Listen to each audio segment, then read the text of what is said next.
we are ready to start.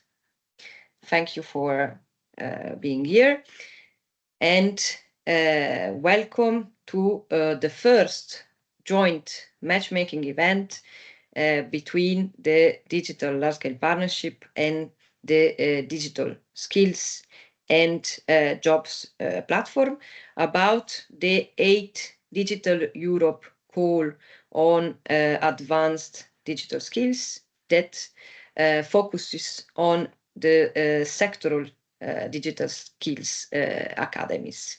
I am Caterina Bortolaso. I am project manager at the European Digital SME Alliance, and I have the chance to participate in both these EU initiatives that are very relevant in the digital skills development, as I am coordinator of the Digital Large-Scale Partnership, and I collaborate to the team managing the Digital Skills and Jobs platform. So it's a pleasure for me to be here today.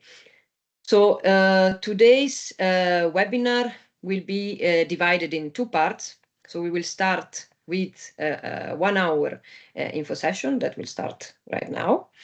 And after that, there will be time, more or less 3 hours for a matchmaking session. And please invite other organizations to bilateral meetings. That's the reason why we're here, networking and matchmaking and finding partners for the Digital Europe call.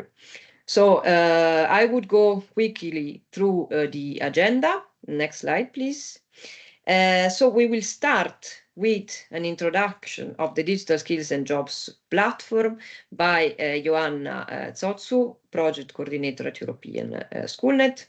Hello, Joanna, and thank you for being with us. Then we'll go directly to the core topic of this webinar, that is the Sectoral Digital Skills Academy. Unfortunately, Nadia will not be able to be with us today, but Asia Sattler, Program Manager at DG Connect, will guide us through this call and also through the different topics, so AI, quantum, and virtual worlds academies, giving us an overview and the main requirements for all of them. Thank you very much, Asia, for being with us. After that, there will be a collection and a presentation of best practices from Digital Europe projects. So we will hear from Merit, Euridis, Trustfood, and DigiTwin for CUI. I know it's not an easy pronunciation, but I think I did it right. And then last but not least, I will introduce you to the matchmaking session and also to the Digital Large-Scale Partnership community. So without further ado, I would leave the floor to Joanna Zotsu for an introduction of the Digital Skills and Jobs platform. Thank you, Joanna.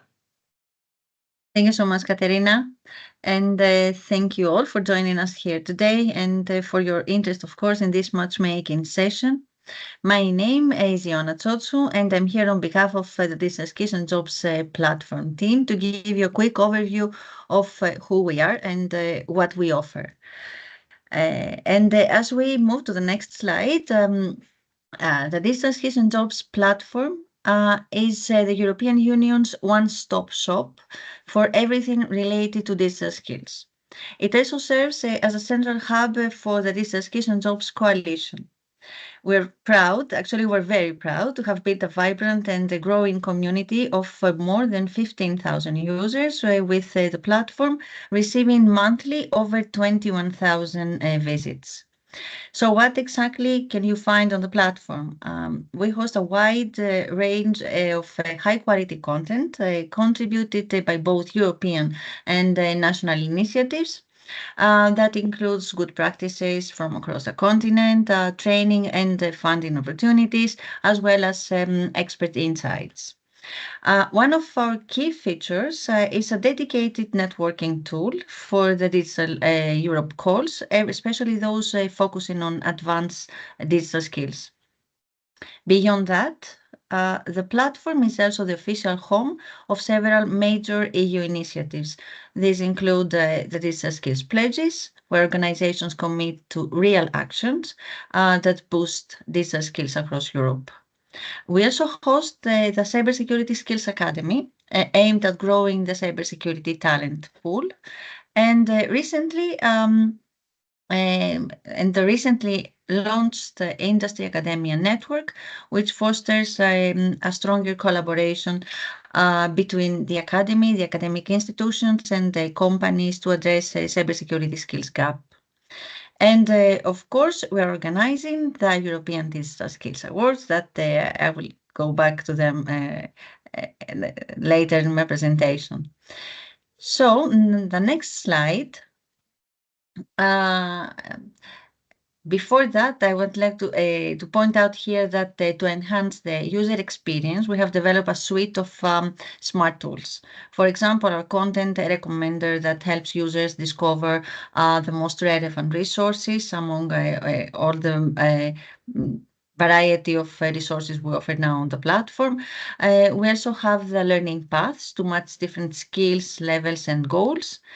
And additionally, organizations with a profile on the Digital Skills and Jobs platform can now take advantage of matchmaking and partnership request functionality. This feature aims to support organizations in identifying and connecting with others that share common interests and goals, and of course to form partnerships.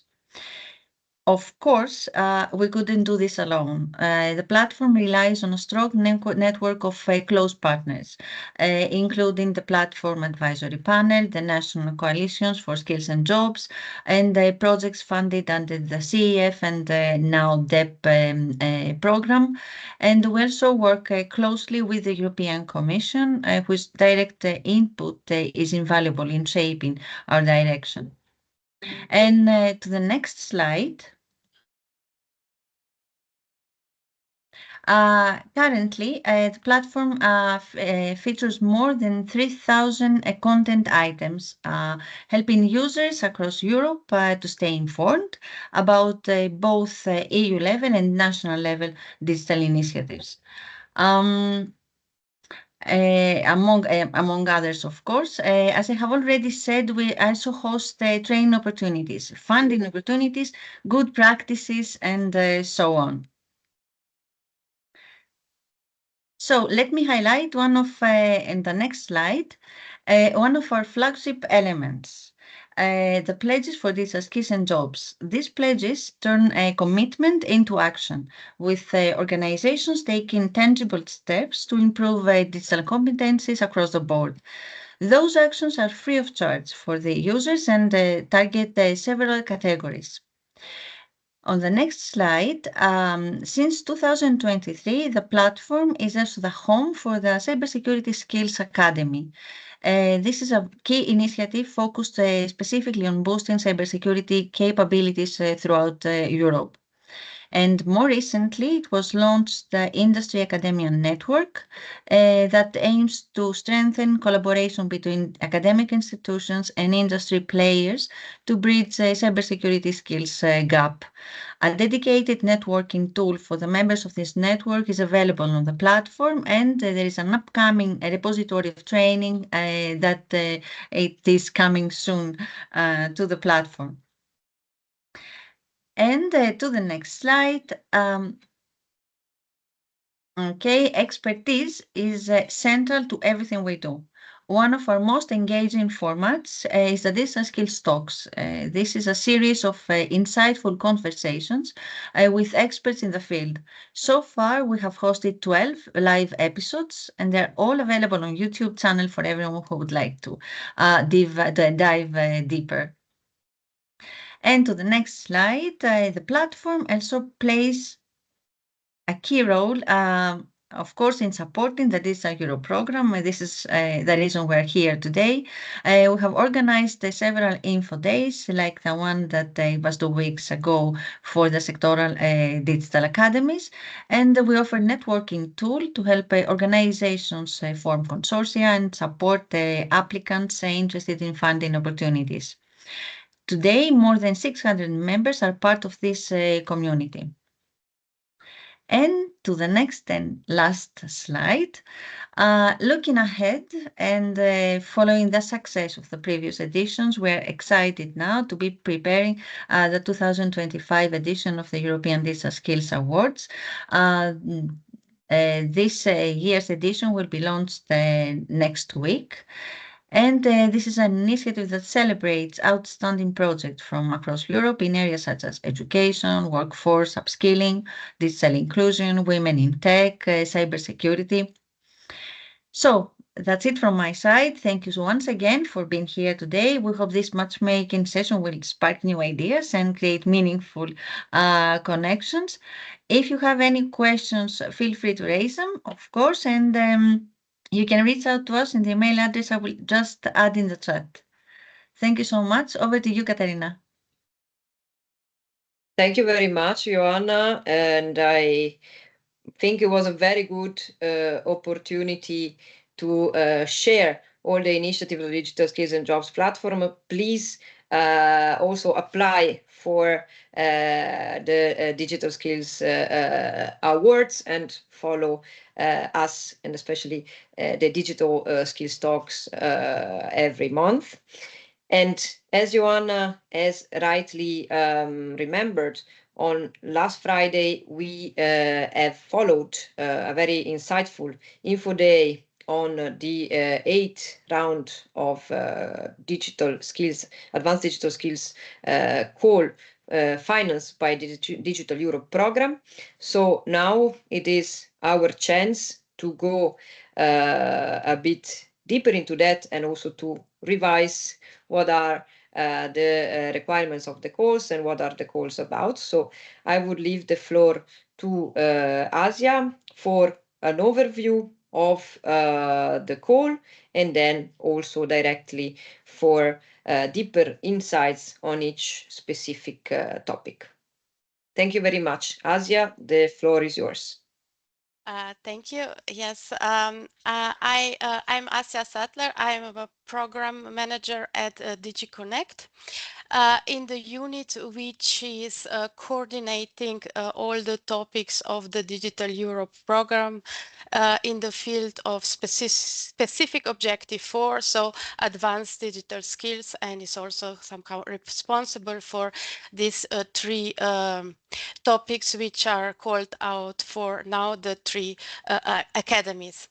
As was already mentioned, there was already an info day about these 3 topics where a lot of information were provided. So today I will just go quickly over the 3 topics, and I will also provide you a little bit the background why the Commission is establishing the Digital Skills Academies, and I will also provide you some relevant elements which you should take into account while drafting your proposals.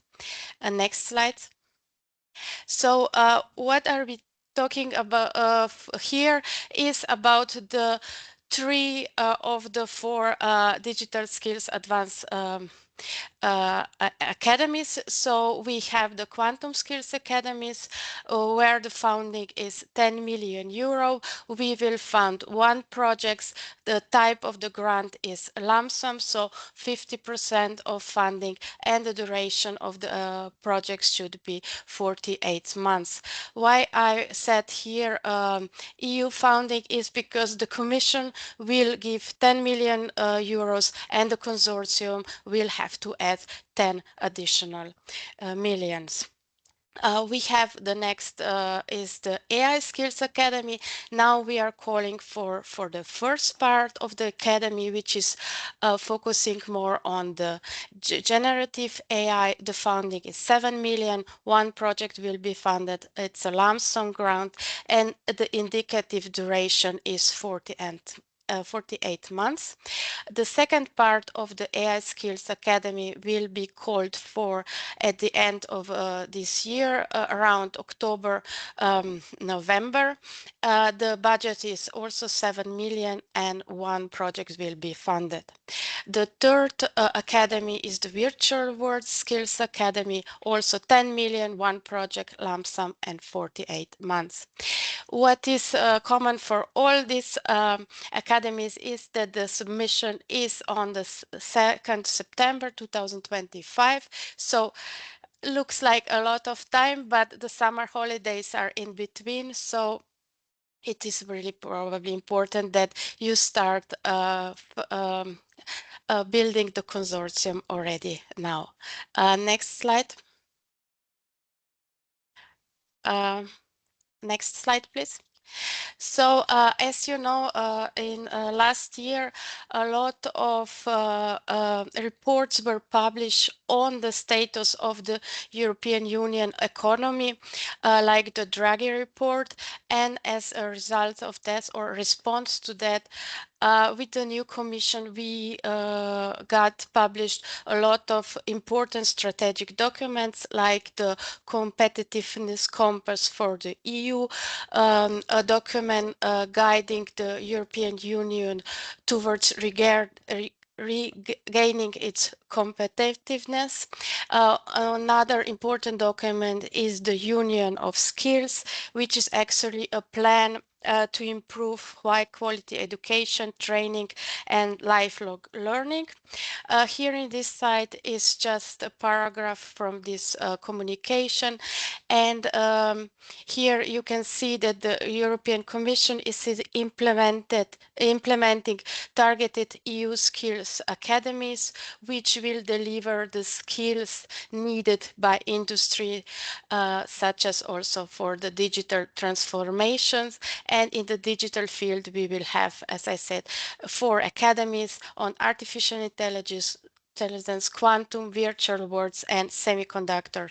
I didn't talk about the semiconductors yet because the call will be published in 2027, as at the moment the Commission in another program is already funding CHIPS Academy projects, and when this project comes to an end, we will have a new call. Next slide, please. For all the economies, there will be a common approach and also objectives. Next slide, please. So, sorry. One before approach, please. One slide before, please. Okay, so what is relevant for all academies is really coordinated approach, have a greater and more effective collaboration to tackle fragmentation. It's the big push here will be really to bring together education, industry, and policymaker, and to better align between training and job markets needs, so that to ensure that workers and learners are equipped for real world demands. And also, if we look at the objectives in the next slide, we see that the overall objective for all academy is really to complement the existing action and initiatives in the now 3 digital areas, quantum, AI, and virtual worlds, to leverage industry to close the digital gap and to strengthen the pool of ICT specialists. So all of the academies will identify the skills gaps, identify the gaps in existing economic and training offer. They will develop new training offer. They will scale up successful one. They will propose up-to-date and flexible education and training pathways. They will create an ecosystem of stakeholders which will attract digital talent and also try to retain the digital talent in the digital areas. They will promote the uptake of trainings, fellowships, and other activities. They will also promote careers and trying to attract the underrepresented groups like the women or the people with disabilities or from underrepresented areas. And they will also try to attract foreign talent, so people to come back to Europe and stay and work in Europe. Next slide, please.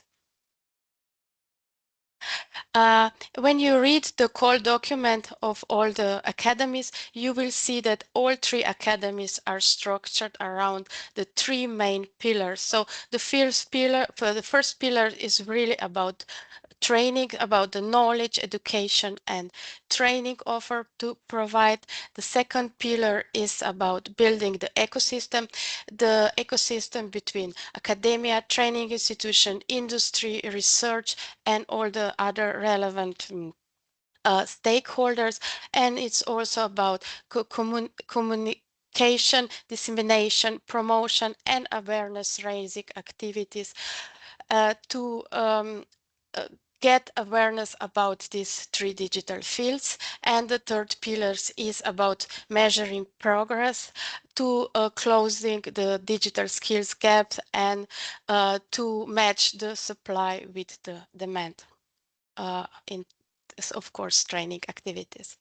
But regardless of these three pillars, you will see that the activity under each pillar of each academy are really different, as also the digital areas are really different. Next slide, please. If you will read the call document, you will see that we inserted quite a lot of common elements under each of the academies. So one of what I was talking about before about collaboration, coordination, and so one of the important elements is also that each academy will complement the existing EU funding action, be it the Digital Europe program, Horizon, Erasmus program, and all the other relevant initiatives in these specific digital areas. Also, in end of this year, we will call for 2 new topics in the Digital Europe program. One of them will be the EU-funded umbrella action we call Elevate, which will coordinate and foster collaboration among sectorial academies and initiatives. The other topic will be European Advanced Digital Skills Competition, which will run competitions in all these three digital areas and also try in this way to attract digital talent to these digital areas. Of course, the academies will have to build synergies in complementarities with all the other EU-funded programs and also national regional initiatives. What I want to also just point out here is that under the Digital Europe program, we are already funding a lot of support activities, which is the project leads times 2030, which is providing support to all our funded digital programs. This will be the case also for the academies. We have the digital skills jobs platform and all the activities they provide, as you heard in the previous presentation, to the platform. We have also the projects which is tackling the obstacle while girls and women are underrepresented in this field. Next slide. Okay, in this slide, I just wanted that you don't miss the possibility of the financial support to third parties to provide internship, fellowship, scholarship, and apprenticeships, and also the form of prizes for the Virtual World Academy. In these pages, please look what are the conditions to use this scheme. And also what I wanted to show you that a lot of common elements are for all the three academies, which are like that we encourage that the academies would provide joint degrees and or micro credential. It's not a requirement, but the academies have to keep this possibility in mind and also explore this during the duration of the project. Next slide.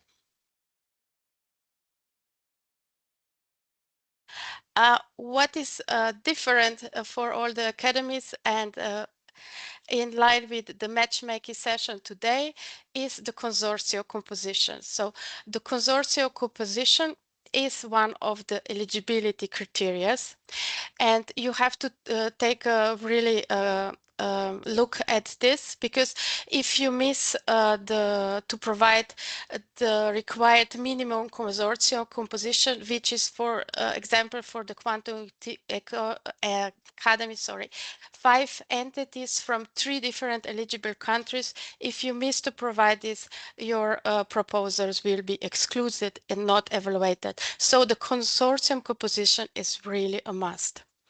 Then we have under the section targeted stakeholders for each academy. It is written how these entities, what type of entities a consortium should include. This is really different for each academy, and also this is how the Commission envisages the consortium of each academy should look like to deliver all the activities that are requested in the call document. Please read it carefully. Of course, you can add other relevant stakeholders, but this is the minimum that has to be provided. Next slide. Okay, now just because we don't have time, and this is already was explained in the info day, which the recording of the info days is already available on the digital skills platform. I will just go quickly through each of academies, and I will just point out what are the main elements you should take into account. So just quickly through the academies. So for the quantum academies, you will see that a lot of elements are common and which I already explained, but this academy will contribute to the objectives of the European Declaration of the Quantum Technologies. This academy will provide specialized quantum technologies training and hands-on experience, and the emphasis is on the hands-on experience. In the next slide, you will see that the designed and delivered educational and self-standing training models will have to cover technical and non-technical profiles, and there is a minimum requirement for the educational programs to deliver at least one program at level 7 or 8. These are master's or doctoral programs. The collaboration between academia, industry and research, technology and organization and training institutions is relevant, and also this hands-on training experience should be delivered with collaboration with the industry. Career events can be organized. Then we have like fellowship, mentorship, summer schools, technology deep dive session, and so on. And the outreach of these promotion activities should be from high school people, bachelor's and master's students, the workforce, and also the general public. If we go down to the next academy, this is the AI Academy. Next slide, please. We see, as I said, for the AI Academy, can you, yes, one more? For the AI Academy, we have 2 parts. One is called now, for now, and one will be called end of this year. And also these 2 parts will have to collaborate, and they will also have to sign a collaboration agreement, but they will have to decide on their own at least which activities will be done together. Next slide, please. So for the AI economy, it's of course important to increase the number of AI experts and specialists in the EU, close the EU skills gap. But here you will see a list of EU strategic sector where the AI skills gaps exist. And also the focus is on tracking to the programs underrepresented groups, particularly women, and also target Europeans and living abroad. In the next slide.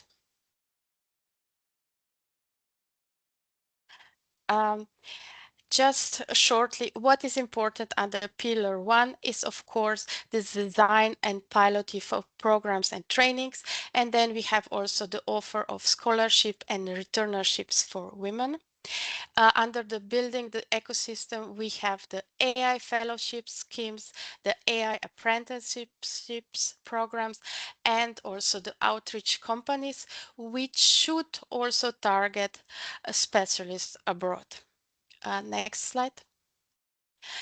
If you read the call for the AI Skills Academy, you see that there are quite a lot of requirements, and they also like in the KPIs, you have numbers, how many participants should be reached with each of these training types. So it's important that you read what are the minimum requirements here.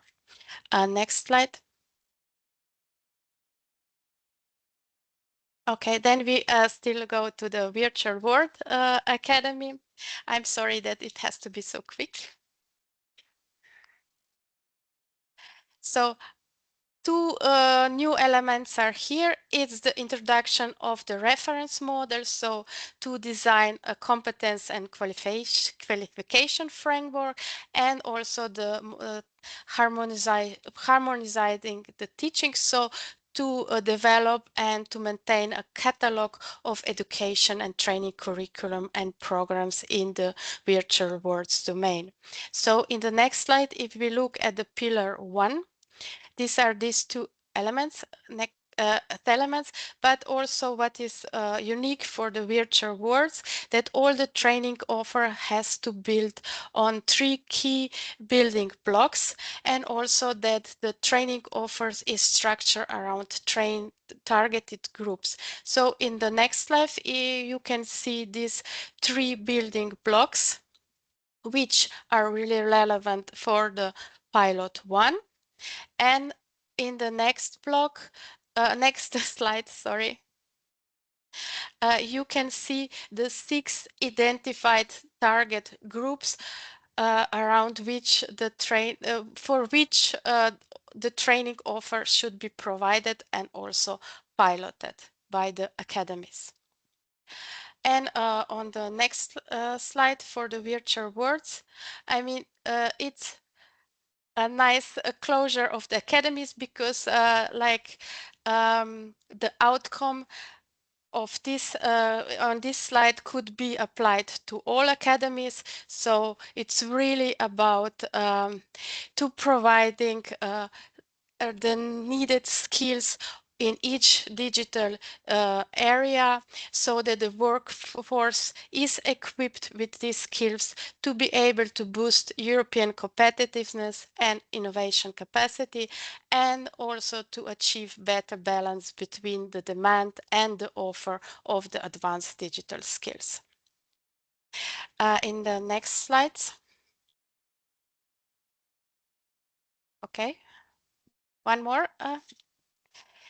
Here, I just like to provide you the links. I mentioned a lot of these links already. What I want to focus here, or just to pay attention, is the brochure. So we are already funding more than 40 different digital advanced digital skills projects. You can see the names, what they are doing, and so on in this brochure. We have the project leads types 2030, which is providing also on their website a lot of relevant information for the projects. From the project, there you will also find the best practice repository, which is will be explained a bit more in the next presentation.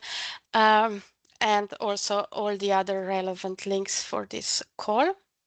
And in the next slide, as already mentioned, there was the info day on the 15th of May, and also the recording and slides are available. There you can find a lot of information and more deep information about each academy. There are also a lot of questions which were already replied. You have also a presentation on how to submit your proposal, how to register your partners on the lump sum, and so on. We had the info day, we have the matchmaking session today, but also next week there will be 2 more events, one which will be dedicated only to the Quantum Academy, so a 1-hour session where you can ask questions about the Quantum Academy. So this will be on Monday, and on Wednesday there will be another matchmaking event or information session which will focus only on the AI Skills Academy. So, but for this, please register by Monday. Also, a lot of information about these 3 topics are provided on the funding and tenders portal.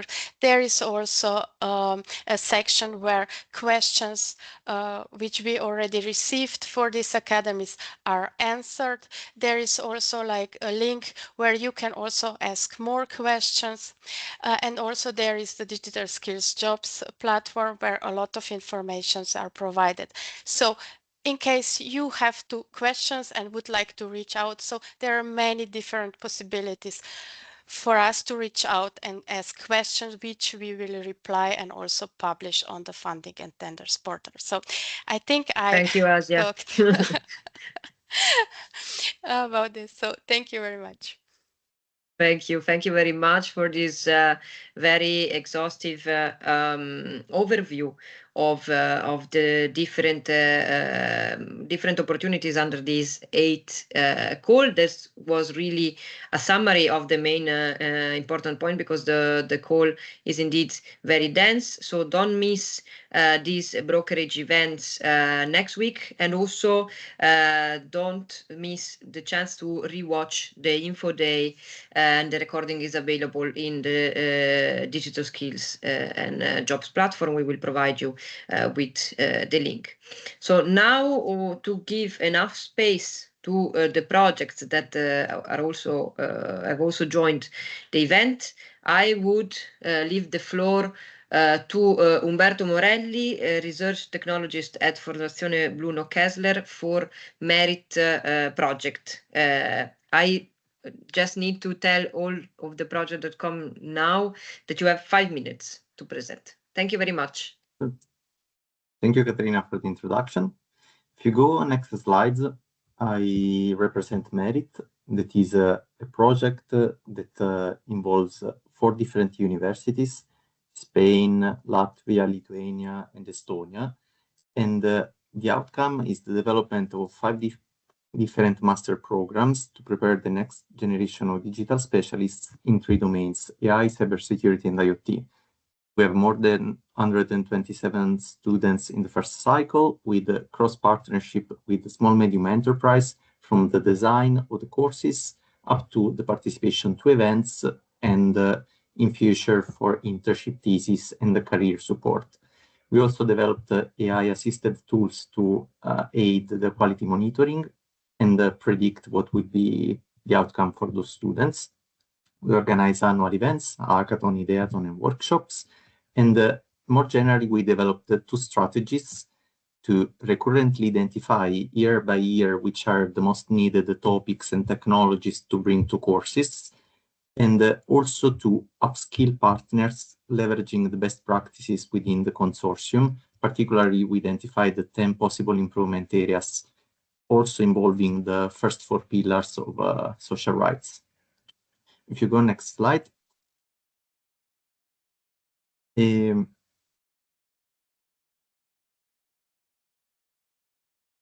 best practice that I would like to share revolves around having rules, and particularly commitment from partners, So having a handbook and a set of procedure. As I mentioned, we have a specific procedure to identify the topics. And for instance, some partners, the academic one brings the academic view over what are topics and technologies in research.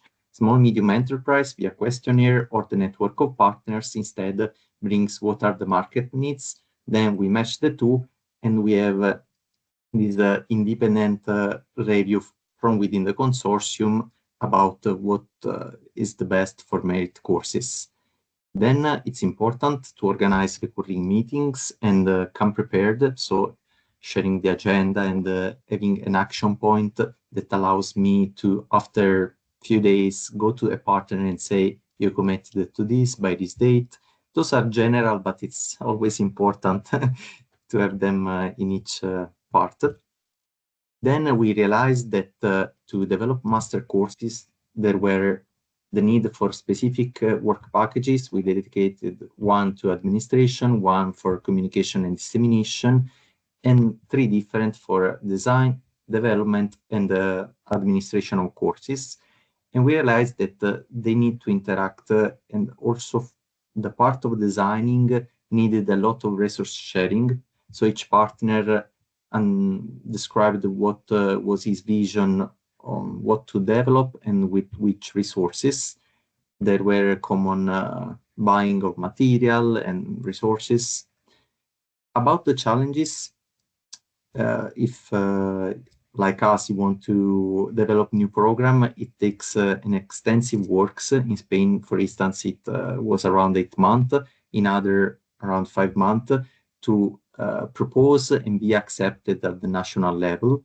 Also, another important thing relates to lecturer upskilling. So we started saying the cutting edge topics and technologies are those, and we had very limited time to develop courses, material, and requests from outside experts to actually teach those topics and technologies to students.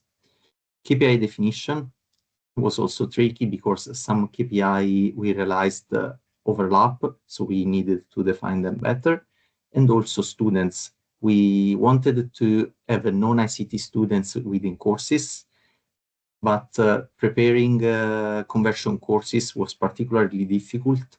So at the beginning in particular, we had some issues with teaching very sophisticated topics and technologies, but also together giving them the basics about the courses. If you go next slide, you can see our team and some more general data on the Merit project. Also, if you want to go and check on YouTube, we realized some short videos. Also, if I recall well, we uploaded something, or we are about to upload something on the Digital Skill and Job platform. Thank you. Thank you very much, Umberto. I hope the organization that are here and that are going to apply have taken note on your presentation. Anyways, everything will be shared after the event. So now I will give the floor to Prof. Hans Ackermans from Euridis project. Hans? Yes, thank you. Okay, good.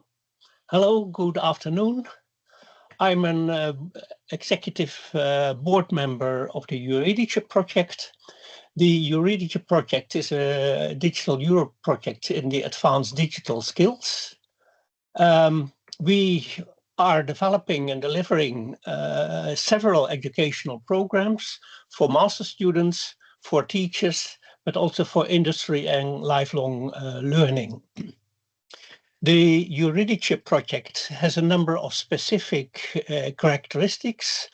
As you see at the right-hand side of this slide, there is a very big consortium spanning 15 countries, also outside Europe. A second specific characteristic is that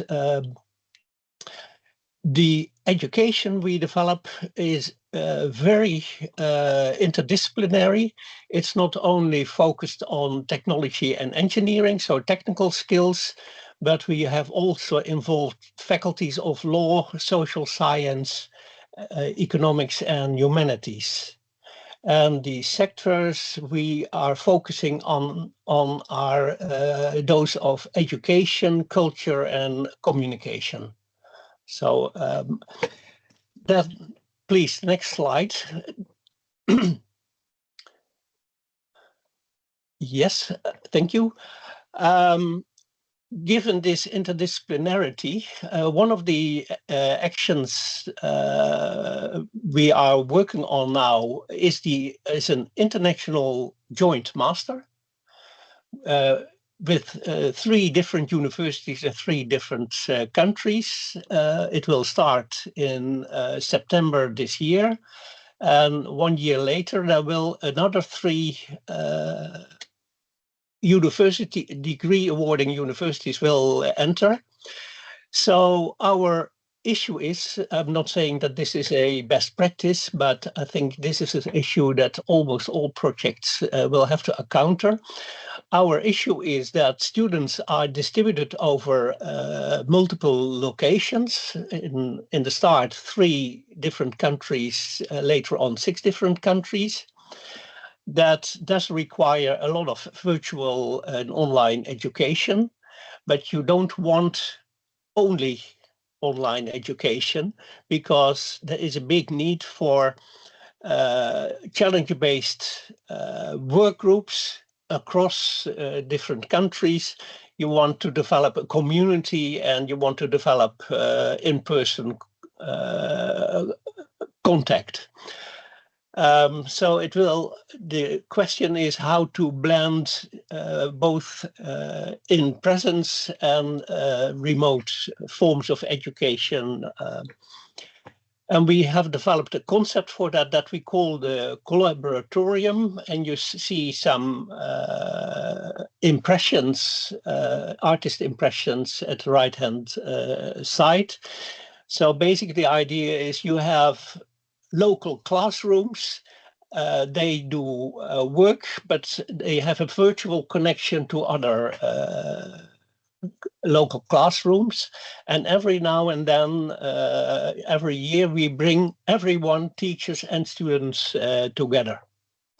And this is being built now, and in September we hope to have a full description on how it works, and we will make that available. Next slide, please.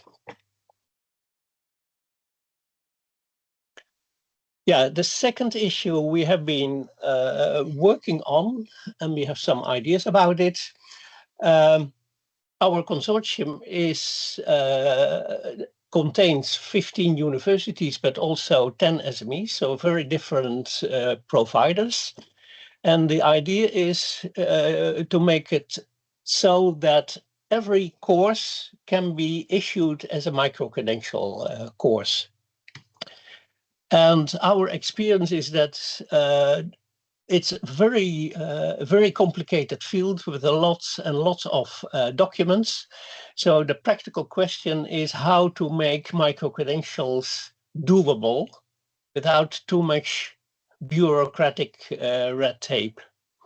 And our suggestions are that we must be minimalist. There are some guidelines from the EU, and that must be followed, but going for much more will be difficult, because the experience is that every country, and sometimes even every university, has very different rules, and they are all conflicting. So you must go for the common elements only. It's also, you cannot be too ambitious. We can facilitate things, but you have no position to enforce recognition across the board. You can only help it a little bit. Then we think that if you do it in a minimalistic way, it's doable. First, you need course descriptions that satisfy the basic EU guidelines, and that is in brochures. And we think this is easy to do because the guidelines of the EU are more or less like what you will put in any good study guide in the description of the course. A second point is quality assurance. I need to ask you to close sooner. Yeah. this is you need to do a quality assurance, but we do not redo anything. There is a lot of quality assurance accreditation. And then for example, for SMEs, what we will offer is a kind of peer review procedure, like you do it in research journals, but in this case for the micro-credential aspect of courses. So that's kind of proportionality approach. And we let that oversee by an authoritative micro-credential board of senior staff that functions as an exam committee.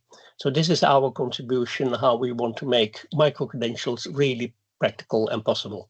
Thank you. Thank you very much, Hans. That was very good to hear. And thanks for your effort on micro-credentials. Now I will give the floor to Anastasia Vlaku, project coordinator for Rezos Brands, presenting Trust Food project. Hello. Hello, everyone. My name is Anastasia Vlaku, and I'm project coordinator of the Trust Food project at Rezos Brands. Next slide, please.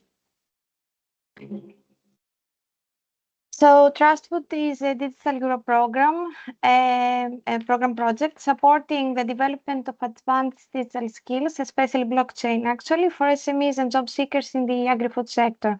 The project was funded under the topic of the short-term training courses in 2022, and we are almost finished. The project is ending in 2025. Our project brings together universities, professional trainers, digital innovation hubs, and business associations to co-create short-term practical training courses tailored to real market needs. Next slide, please. So one of our biggest challenges was the diversity of our target groups. We were going to design training for SME owners, employees, job seekers, each with different roles in the food supply chain and varying levels of digital experience. Some participants might be tech savvy, while others were have never encountered blockchain before. So this would make it extremely difficult to design a one-size-fits-all training. In general, without understanding the target group's specific needs, we risk creating content that is too advanced for some, too basic for others, and ultimately disengaging for most. That means low uptake, low completion, and minimal real-world impact. So in order to tackle this challenge, we implemented Task 3.1, probing trainees. Before any training content was developed, we conducted structured surveys with potential learners. We asked about their familiarity with digital tools, expectations from the training, and real-world challenges they face in the food supply chain. This feedback was carefully analyzed and directly informed the course content, the structure, and our case studies. By involving learners early, we made them co-creators of our material, not just participants. And this approach boosted relevance, it improved trust, and helped ensure the training met the needs, their actual needs, not just what we assumed they would need to be trained on. And next slide, please. So our approach resulted in several positive outcomes. First, the content was aligned with real learner needs, making it both relevant and practical. By addressing the learners' expectations from the start, we reduced the need of costly revisions later on, even though we had review and revision in our material, and improved the overall efficiency of the course development process. And what's more, our co-creation method has been recognized as a replicable model for future digital skills programs. Next slide, please. Our key takeaway from this approach is simple. Don't guess, ask. By engaging learners early, we avoided costly misalignment and ensured the training met their real needs. By gathering feedback isn't enough. We had to then analyze and be flexible enough to adjust our plans, even when it meant rethinking our original ideas. Keeping feedback tools simply help maximize participation and collect meaningful insights. Above all, we learned that learner involvement is not just an add-on, it's a transformational approach that enhances trust, ownership, and engagement. In closing, the Trust Food approach is a flexible and adaptable model, and that it can be applied across sectors and digital training areas in our mind. So thank you very much. Thank you, Anastasia. So follow Trust Food project on the social medias. And now I will give the floor to our last speaker, Beatriz Martin Bautista Cerro, project manager at UPN, presenting DG Twin for CUE. And also I tell all of you, there is no problem if you join your bilateral meetings a bit later, you will still be able to join them. So you can wait for the end of this presentation. Beatriz, you are welcome to start. Thank you. Good afternoon, everyone. I'm Beatriz Martin Bautista Cerro, project manager of the DEP for CUE project, and today I will be presenting the best project practices created by our project, which we have titled Bringing Industry to the Classroom, Expert Conference Connecting Students with the Digital Twin Innovations. Next slide, please. The European project DE2 for CUE was launched in November of 2022 with a duration of 4 years. Among the main project objectives, one strategic goal stand out: to prepare and deliver an executive master program aimed at civil engineers, addressing the significant lack of digital training in the field. Under this framework, it was launched the Executive Master in Digital Twins for Infrastructures and Cities. The vision is being realized through the entrepreneurship pillar of its Center of Excellence in Digitalization of Infrastructure and Cities, which promotes key initiatives aimed at bridging the gap between academic knowledge and professional innovation. Nevertheless, in an increasingly competitive environment characterized by a growing academic offer and a rapid technological advancement, prospective students are becoming more discerning in their choice of educational programs. Attracting top talent is therefore a strategic priority for ensuring the success and sustainability of the DE2 for CUE project, while also serving as a valuable opportunity to strengthen its position as a leading reference in innovation and digitalization in the infrastructure sector. So that a real challenge for the project was to ensure that the master would stand out among other academic offerings by combining high-quality education with the practical application of digital technologies aligned with the real needs of the industry. How can we attract new students by offering a program aligned with the demands of scientific and technological innovation? So, next slide, please.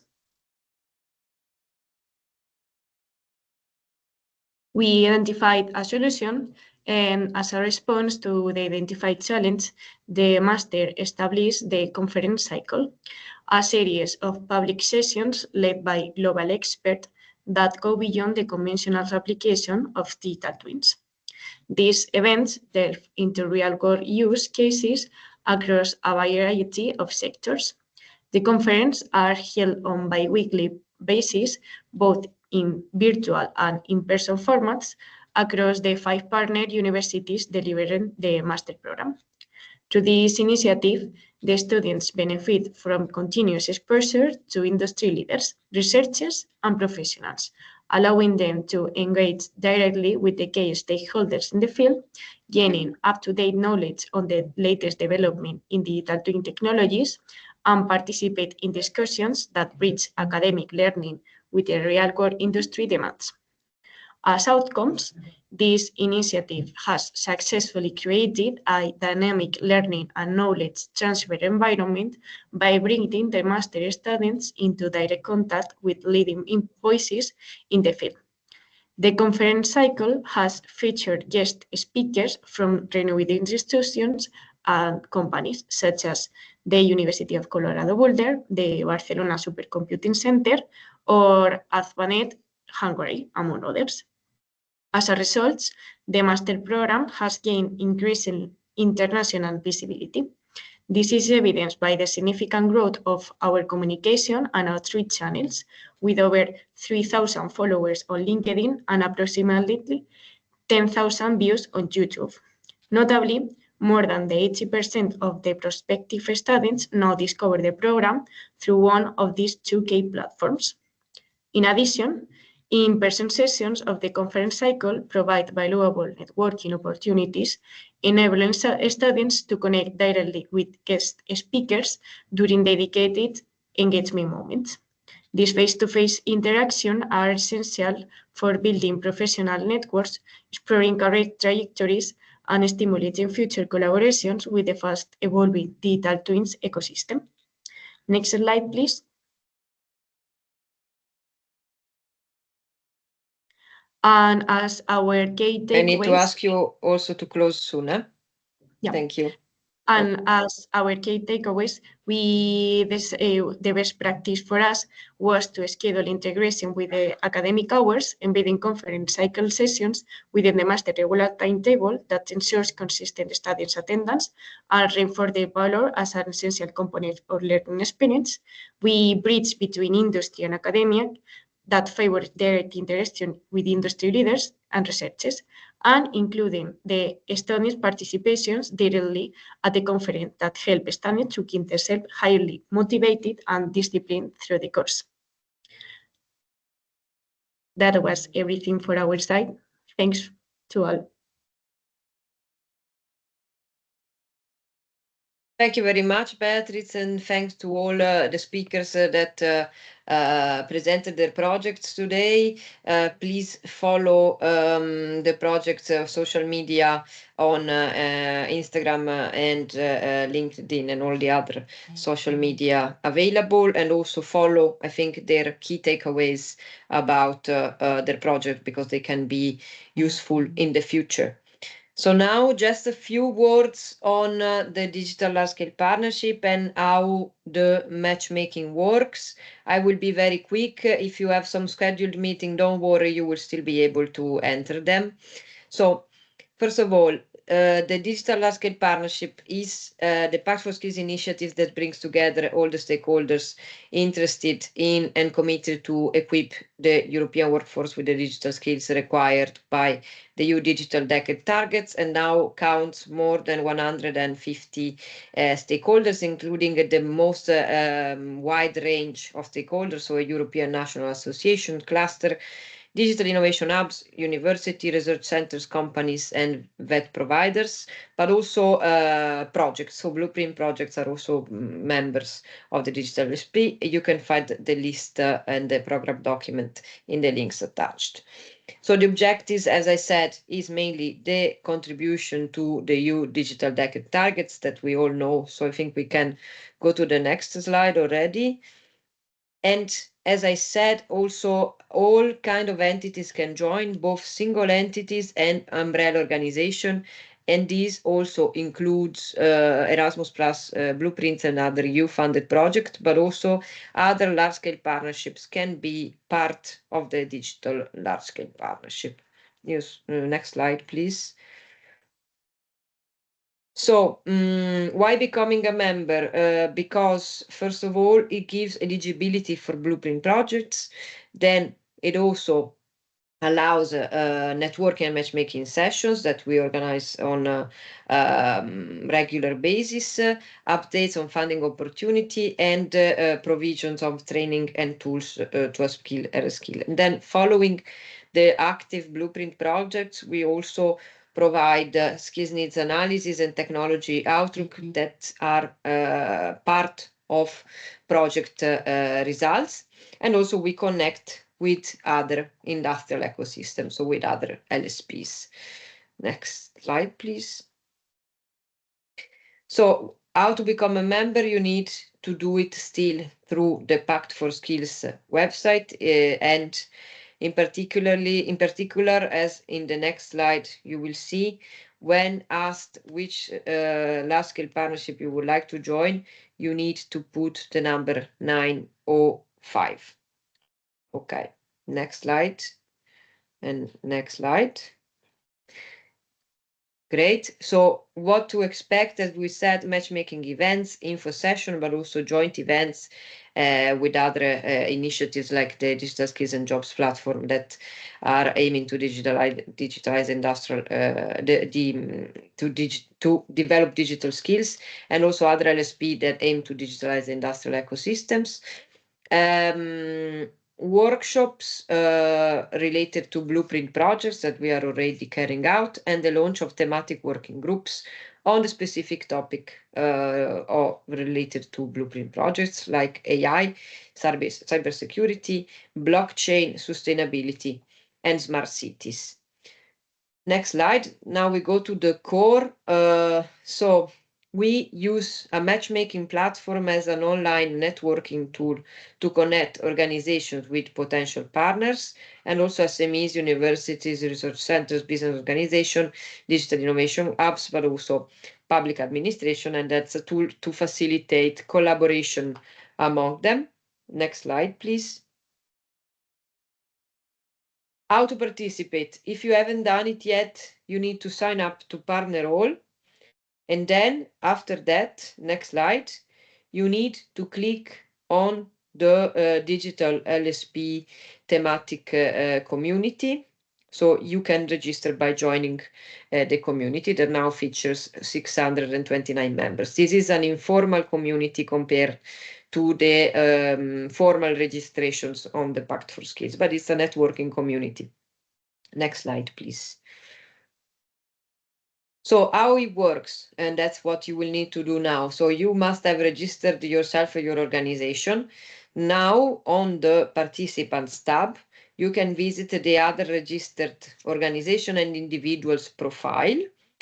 You can invite them for a bilateral meeting, and so you can connect with them. So you can see when you send an invitation, you can be matched, you can be pending, or sometimes you can also be rejected, or the schedule can be already full. But anyways, from your request, there will be an outcome. If you are matched, you can now check your agenda. So on the agenda tab, there will be a part related to your own agenda, so my agenda. And from there, you can just click and join your scheduled meeting. Every meeting lasts 20 minutes. Next. But of course, your meeting will not be cut out if you are staying more. Then we also have a marketplace section to publish opportunities in the platform, and you can use it with the filter research. Next slide, please. And also now you can send a direct message to participants even after the closing of the session. So you can find again the people that you talk to, or also you can just look for potential partners even when the event will be over in the next days. Next slide, please. Okay, so thank you very much for your attention, and I hope that the matchmaking session now it's for you clear. You are still in time to register and to ask other organizations to have a bilateral meeting with you. So use all the information you gathered today to find relevant consortium partners for your projects. And we wish you best of luck for your project's presentation. Don't forget the deadline, September 2nd, so it is not as far as it seems, as Asia was saying. So I thank all the speakers that were with us today and all the participants. Enjoy your matchmaking session. Thank you very much.